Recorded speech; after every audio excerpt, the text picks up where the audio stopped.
lamang sa lupa'y para akong inaalon at nalulunod sa batikos ng mundo, sa kung ano lamang ang kaya ko.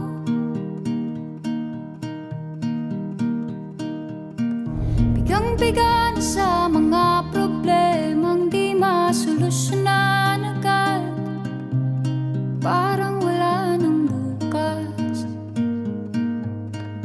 Pwede bang umiwas? Hinahanap ang sarili, ngunit di nakakayanan sa ligaw na dinadaanan ko. Saan na to patungo? Saan ako patungo?